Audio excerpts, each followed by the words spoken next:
Yeah. Now, so let's get right into it. Let's make fish and chips. Fish and chips is comprised of two components that are both deep fried at the time of serving. That means we have to have a way to be able to serve them together crispy. A good way to keep the fish crispy still is by placing it in the oven after we cook it at 250 as long as 15 minutes, and it should still stay crispy. While the fish is in the oven, then we can fry the fries and serve them both crispy. Any good fish and chips is also accompanied by a good tartar sauce and some lemons or some malt vinegar. The fish that is typically used for fish and chips can vary between cod, pollock, haddock, sometimes even walleye, but generally it's a white flaky fish. With that being said, we want to get a prep out of the way first. That's going to start with the tartar sauce. So the first thing we're going to mince is going to be the actual onion. We need about a quarter cup, so about a half of this onion. So we'll just take just roughly about that much. So just make really thin cuts like that. Slice like that. Obviously, to do this, you need a very sharp knife. I don't want it too extremely minced because I want that tartar sauce to have some texture to it. I don't want just a flat sauce that looks like ranch. So the next thing is going to be, you need about a tablespoon of dill. Now you can use dry dill, it's totally okay. I like the fresh taste of dill versus the dried out one. I think it really makes a difference in the tartar sauce. We'll roll it up into a little ball like this. Knife, and again, chop it really fast like that.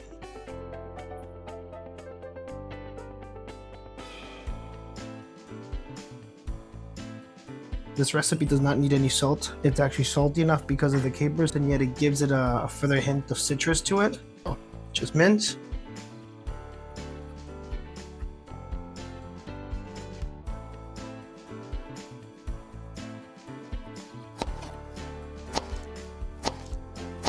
Just make thin slices like that. And then we'll just turn it, mince away.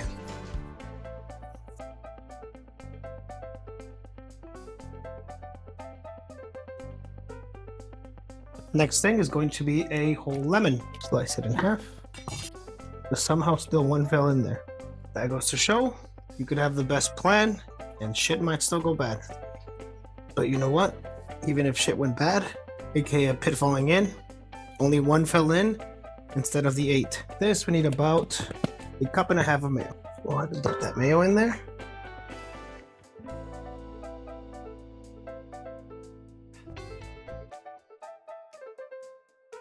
When it comes to tartar sauce like this, do not use a whisk, okay? Use a spatula, fold it in together. You don't want to over whisk it. So the type of fish that I'm using today is going to be cod. Now this is Alaskan cod. It's perfectly white, it's flaky, but these pieces to me are really big, so I'm going to cut them down a little bit.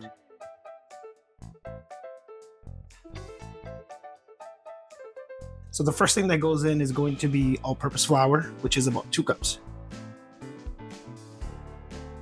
Then about 3/4 of a cup of cornstarch. We're going to do about 2 tablespoons of kosher salt. Next thing is going to be 2 tablespoons of granulated garlic, 2 tablespoons of onion powder, lemon pepper. Lemon pepper is going to be about 2 teaspoons. Paprika is going to be about 2 teaspoons. And just a little pinch of cayenne pepper, roughly about 1/4 teaspoon. Those go in. Unlike before, where I said don't whisk, this time you should whisk it before we use it. Don't be an animal, just gently whisk it. Don't go crazy with this because you're gonna end up choking yourself in your kitchen with a bunch of flour flying everywhere. So just be gentle. What we want to do is make sure that all of the ingredients are well incorporated into the actual flour. We're gonna turn this into fish batter. But before we do that, I'm going to actually transfer some of that flour into a separate pan. I'm going to actually transfer some of this flour into a pan. And this is going to be to coat my actual fish a little more. Let's not be too stingy here. There we go.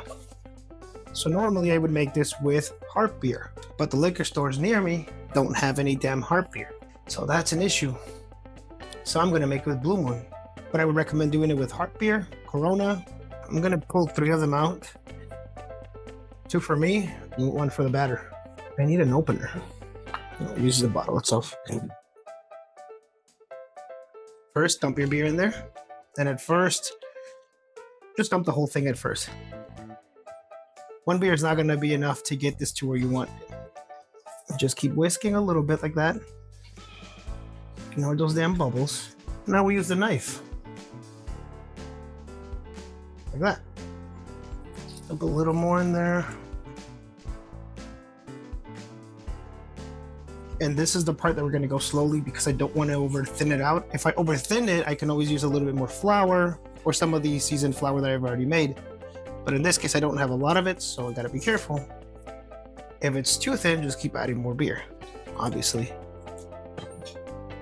So I'm going to add a bit more.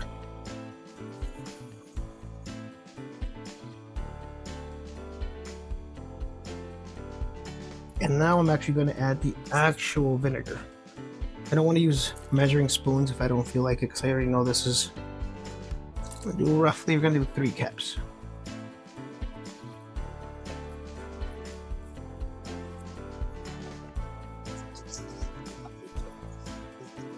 So almost there. I'm going to use my spoon and here, and then we're going to dump our batter into an actual pan like this.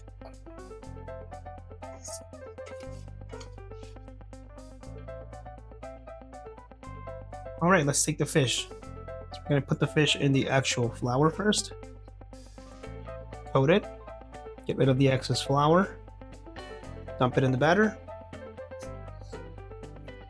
That. Again, repeat the process. Get rid of the excess flour. Process. Batter. Flour. You get the point. Batter. Dunk it in there.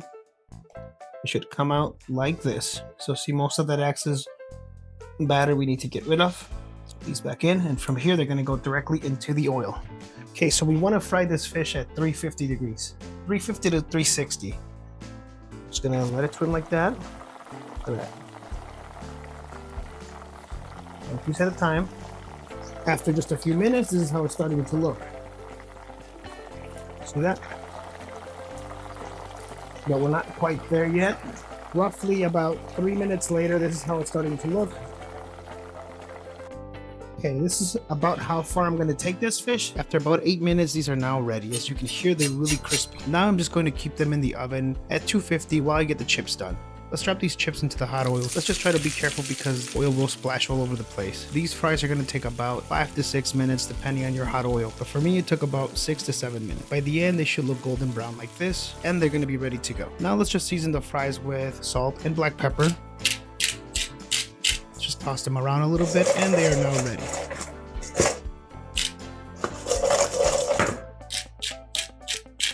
Let's start plating this fish and chips. I'm going to first pour some of the tartar sauce that I made earlier into a little dish. Then I'm going to just place some chips in the middle.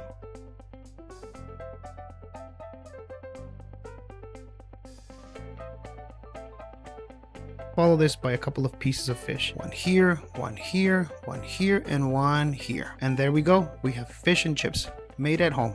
If you did find my content useful and you enjoyed it, don't forget to hit that like button and subscribe. And if you like, go ahead and share this video with others. Either way, thank you so much for watching and thank you for your time. Till next time.